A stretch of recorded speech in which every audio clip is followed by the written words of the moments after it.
My chug of tea. Coffee. Coffee isn't homesteading. Chug of tea is. I boiled the water to make it. Does that count? But you boiled it on an electric stove. You didn't boil it on the wood stove.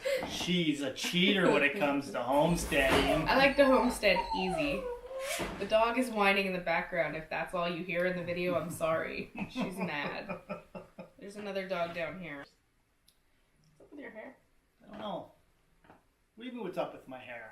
Isn't this the natural look? Isn't this the homesteading look? Homesteading look? Is that... It's the new homesteading look is messy. It's wild long. and free? It's long. It's messy. It's got the pepper look. I think they call that gray. Just saying. I call it pepper. The pepper Gives you a look. little spice? Is that what it is? What do you mean spice? I'm spicy enough without it, aren't I? Yeah, sure. Good morning. Good evening. Good afternoon. Wherever you are watching now. We want to talk about the 5 mistakes that we've made in the first 6 months of homesteading. And hopefully with our mistakes out in the open, hopefully you won't make the same mistakes if you're considering homesteading. You can learn from us so we don't do the same things. So you don't do the same things. You definitely don't want to do the same things as her. Don't do what I do. Don't do what she does and Don't do whatever. what I do. But you know what? We're going to start with number 5 on the list. What's number 5 on the list? Number 5 is not doing enough research on the area we picked. Yes, that was a big one. That was. When we purchased this house, we actually didn't even see this house. We didn't see the land. We weren't even able to do a Google Street View with the car of the area because, well, we're so remote, the Google car didn't even come here. And I think that was a big mistake for us because once we got here, we started to realize that the area that we lived in wasn't really a farming community where we could get farming supplies really easy. That's right. Even though the property was sold as a hobby farm, the area itself isn't really farmed anymore. It's a lot of open land and property, but the homes and things themselves, they don't actually farm. So finding things in this area has proved a little more difficult than we would have liked. Yeah, we've had to travel into Nova Scotia several times, 4 or 5 hours away, just to get some simple supplies for the farm and animals that we're looking at purchasing. What would you say number 4 was on the list? Number 4 would have to be not being prepared supplies-wise or And clothing. Clothing was a big one for us. As you've seen in some of our videos, we've just recently purchased some snowshoes and some ice cleats. I mean, the ice here is 3-4 inches crazy. thick on the driveway. It's everywhere. It's everywhere. Every sidewalk, every driveway, every street is covered in like 3 inches of ice. I've never seen that before, ever before being in BC. We don't get ice like that. So we definitely were not ready for it. I think I've fallen, half a dozen times already? Oh, at least. Even while filming, trying to get Yeah. that perfect shot of the truck backing Just out of the gone. garage. It knocked my feet out and I was on the ground. Yeah. And you could break a hip, you could break your arm, you could hit your head, and it's easily. just not safe. So No. having the proper clothing, gloves, Yeah. that's a big one. boots. Just even jackets. Yeah, like, jackets is a big still, one. even most days we go out now, I'm wearing like a spring zip-up hoodie, which would be fine for winter back home. BC. Here. From BC. Yeah, it doesn't cut it here. No. You can get frostbite in no time, and it's cold when you're walking through parking lots. Today was what, minus 20? Minus 20 with the wind chill, and I thought I was going to lose my fingers. It was that cold. I think our average temperature here is about minus 15 on most days. And we've had quite a few minus 28s, minus 32s without the wind chill here.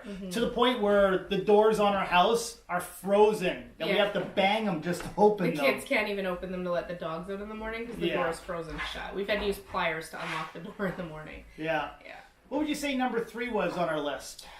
Number 3 would probably be our lack of tools we brought with us. Oh, that's a huge one. Tools. Oh. I had so many tools when we lived back in BC that we sold because tools weigh a lot. Yeah. And trying to bring the tools with us. I mean, we It's too came heavy. in a truck with a trailer, and I was worried. I mean, the trailer can only handle, what, 1,700 pounds? 1,750 pounds. And yeah. you put in 500, 600, 700 pounds in Worth of tools. That doesn't leave a whole lot of room for everything It else. doesn't. And we had to bring basically our entire lives and 3 kids' lives worth of stuff with us. So we liquidated a lot of tools that I really wish we had. Some things that would have come in handy so far that we now have to try and scrounge around to find here without paying an arm and a leg, because you can't find things used here very easily. No. There is no Craigslist here. No. People don't use No, they Craigslist. don't. And Kijiji is what everyone uses. And even Kijiji. Yeah. It's so limited in what people sell. And what they do sell, they want retail prices for stuff that's 50 years old and broken. Yeah. It's almost not worth it. So you're having to travel to get tools, and you're driving 4 or 5 hours to buy, what, a $20 wrench that you may need? It becomes not worth it. It doesn't. So really getting your tools together before you start homesteading and going basically off-grid is really important. Yeah. Make sure you're stocking anything you think you might need. Wrenches, sockets, saws, anything like that comes in super handy, and you'd be surprised how often you actually use them. Yeah.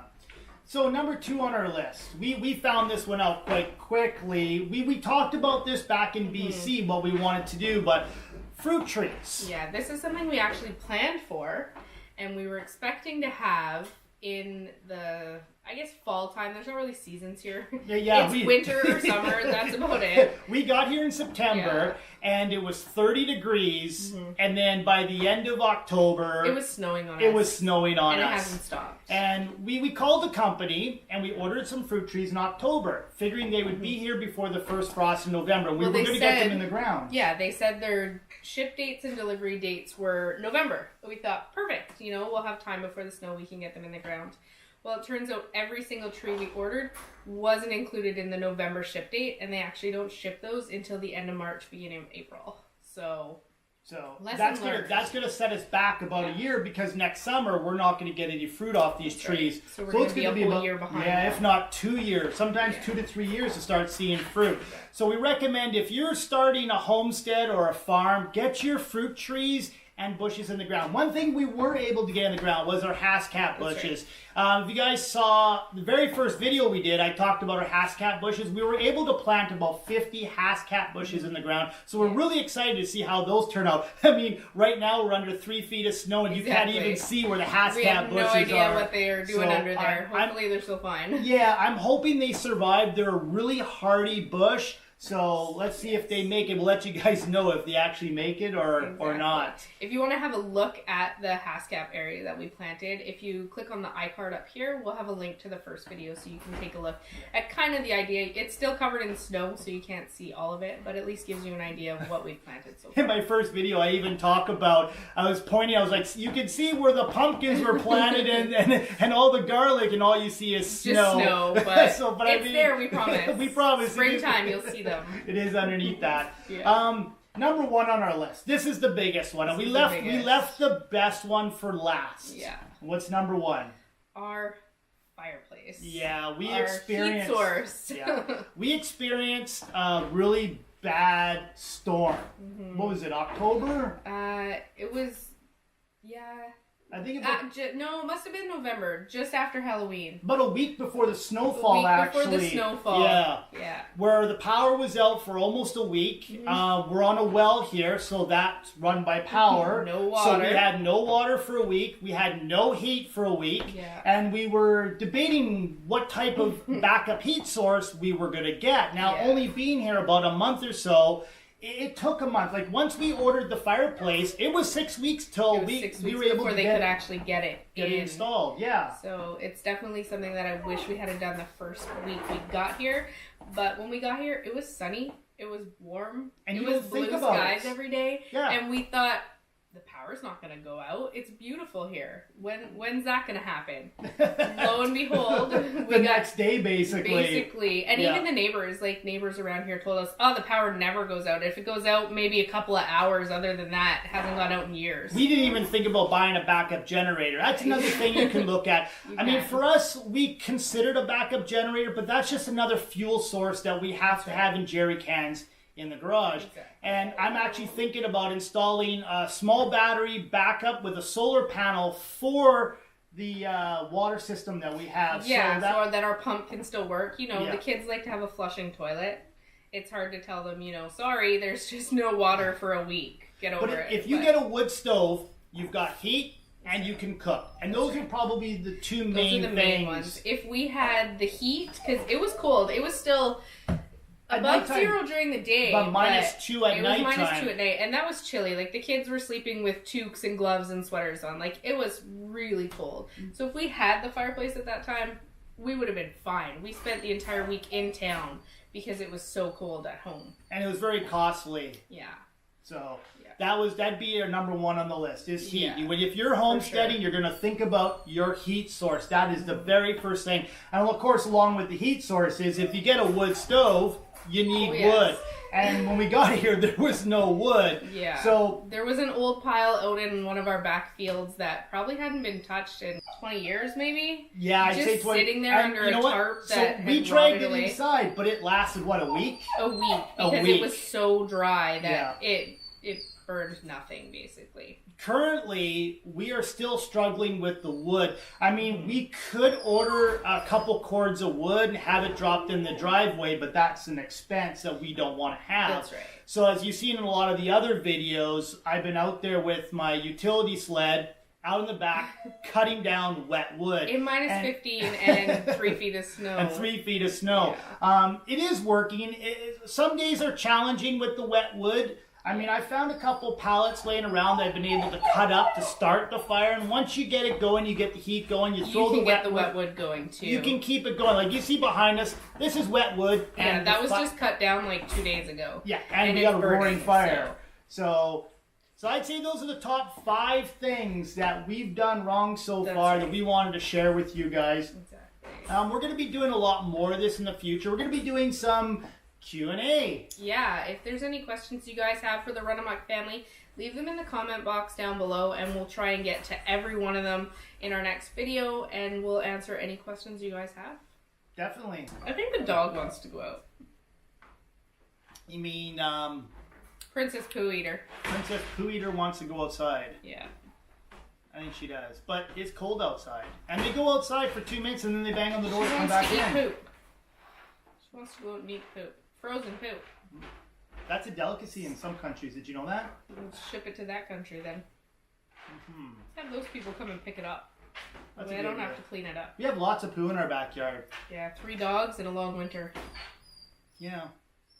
That's another thing about homesteading. When you have 3 dogs, there's poop. And it's a long winter, there's a lot of poo in the backyard. Yeah. And when you try and get out there to clean it up, You a can't. snowstorm comes in with ice and snow and covers it, and you can't get to it. So the poop just gets It's layered, like layered and layered with poop. and layered. You have Poop layers. You have stages of poop that started back in November, and as you melt, you get down to those bottom The poop stages. layers. Yeah, it just builds up. It's Yeah, not right. that's one bad thing fun. about homesteading in the northern climates is the poop layers that you Yeah. get in the backyard. It's too hard to pick them up. They get frozen into the poop and you can't get it. You need a chisel. Yeah, I'm not chiseling poop. You're not chiseling poop? No. No. Spring should be quite exciting in our backyard. Oh, I say we just bury it with a backhoe and start over. You have a backhoe? No. On your homestead, you have a backhoe? I don't, but I bet you I could find one. I don't have a backhoe on my homestead. The dog's trying to chew her way out of the cage. She's hungry. She wants to eat poop. She wants to eat poop. Princess Poop Eater. We should let her outside so she can eat some poop. Probably. Probably. Anything else you want to add? No. Definitely. So until next time, guys. Thanks for watching. Thanks for watching.